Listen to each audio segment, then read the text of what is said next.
Govinda-Līlāmṛta Niśaṅta līlā. First chapter,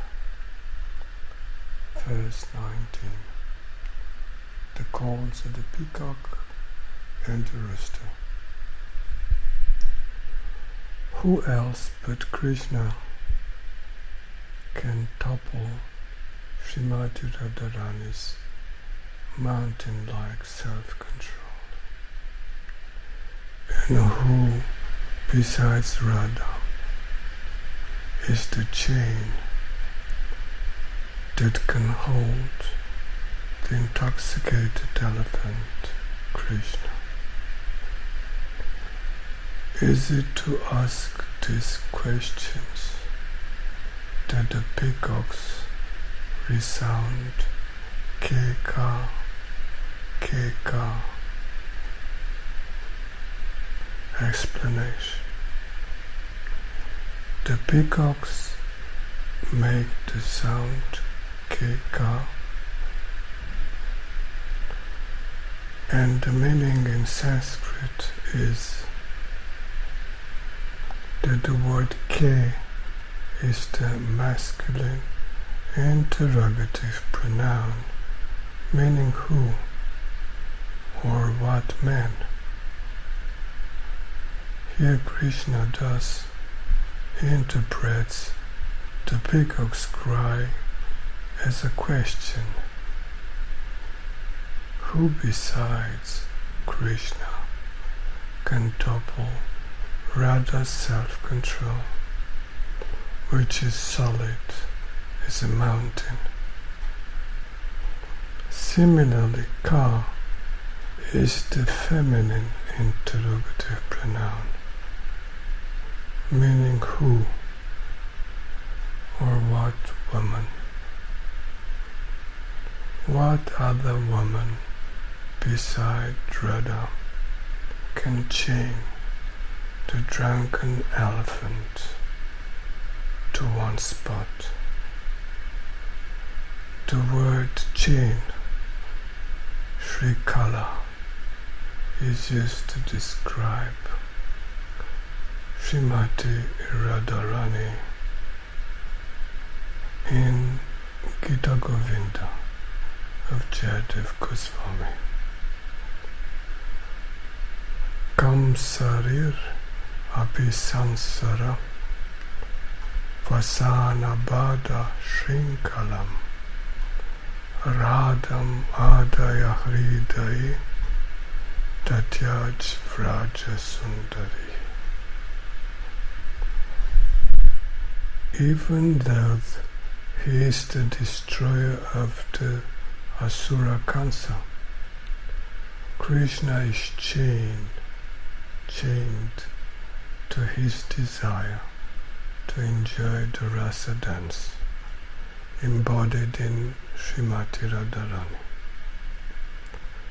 So taking her into his heart, he left the other Vraja sundaris.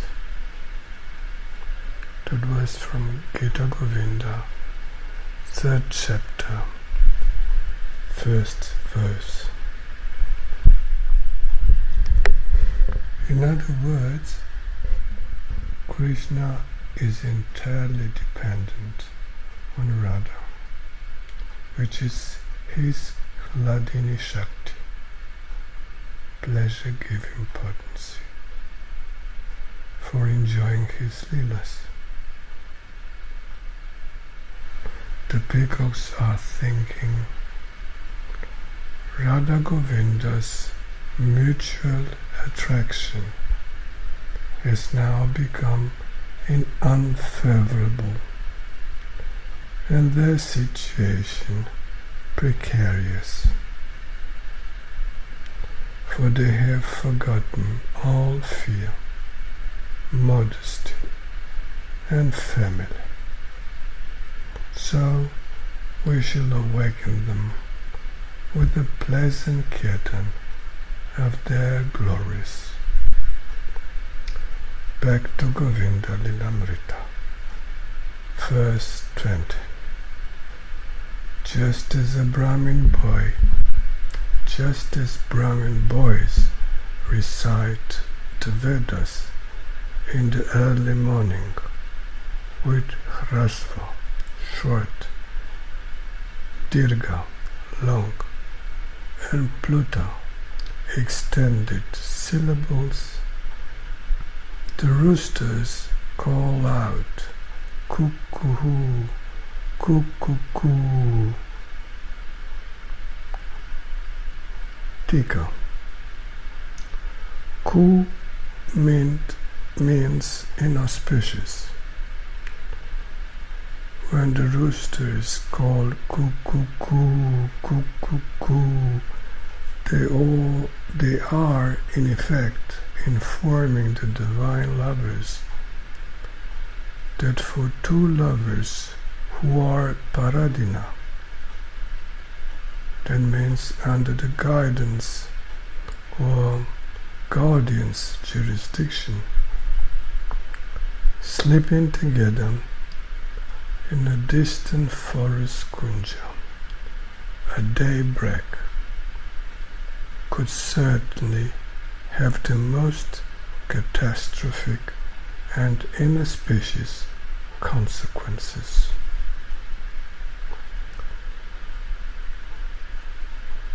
In Kṛṣṇa Bhavanamrita, Vishvana Chakravarti describes Rādhā Thakurani's reaction to the roosters crowing.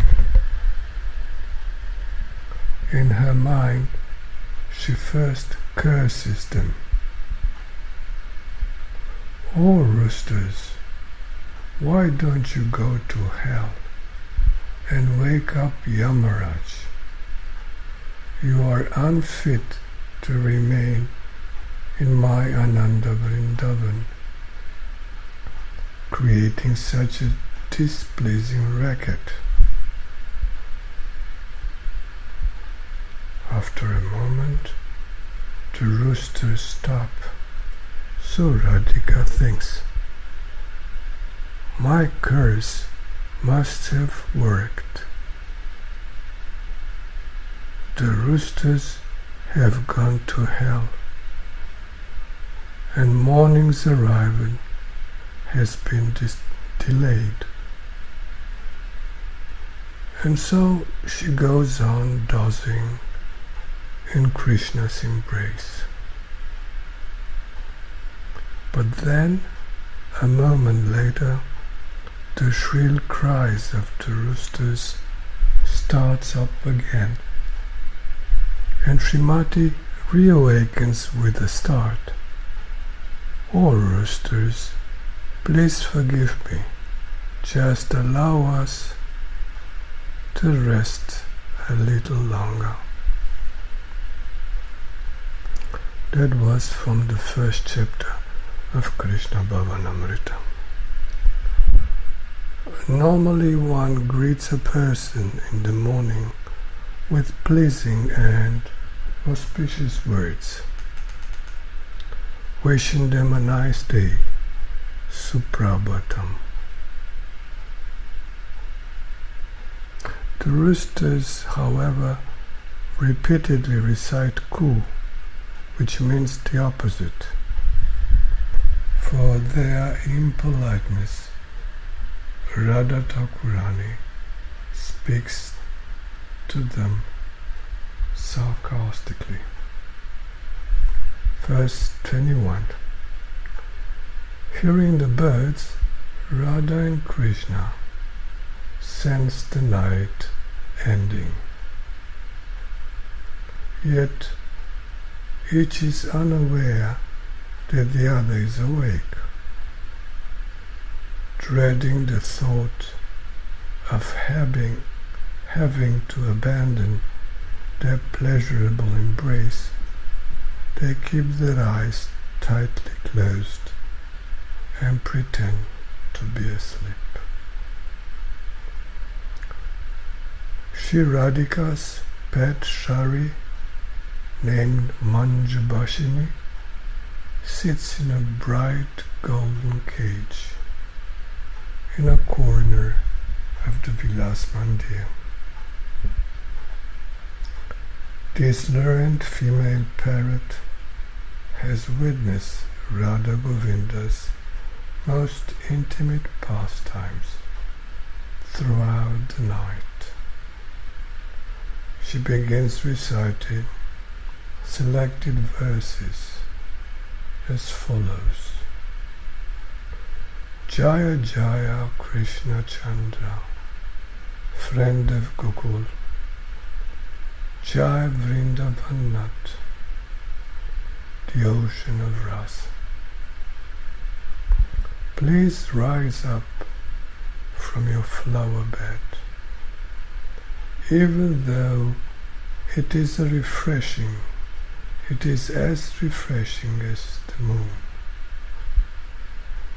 Awaken your beloved Kaṁsa, śṛīkhalā, who is nestled in the loving shelter of your arms, exhausted by the night's ratikeli.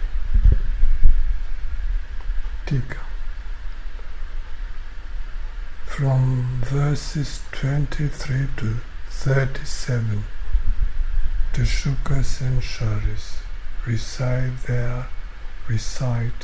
their poetry to awaken the divine couple. These parrots can speak just like human beings. This should seem astonishing, as in previous lifetimes they were all vastly learned sages and munis. Verse 24. Mañjubhāsini continues.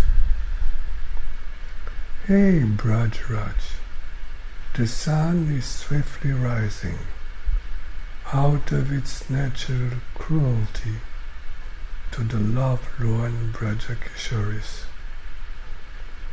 So take your beloved and go home. Quickly leave the wooded banks of the Yamuna. Ṭīkā. By mentioning the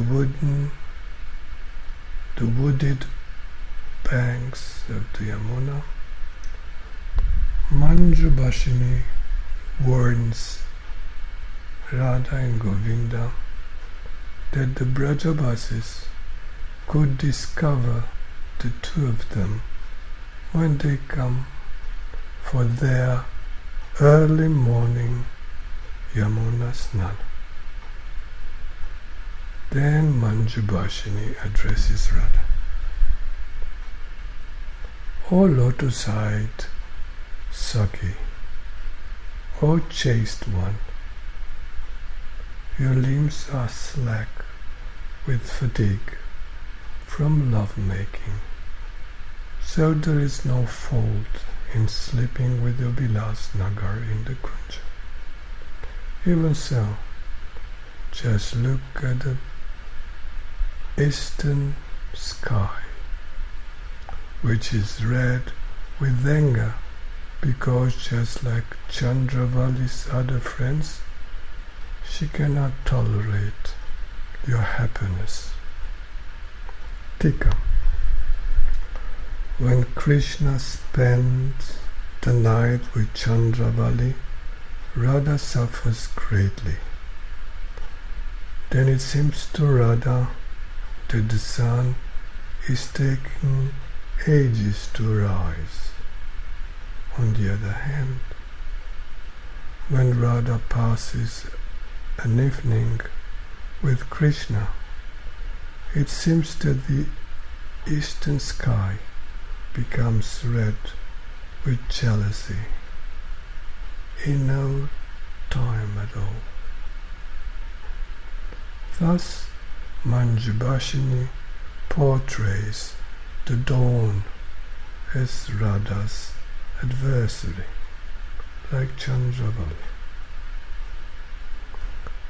This verse brings to mind the Siddhanta that Rādhā experiences a moment in Kṛṣṇa's separation like a yuga.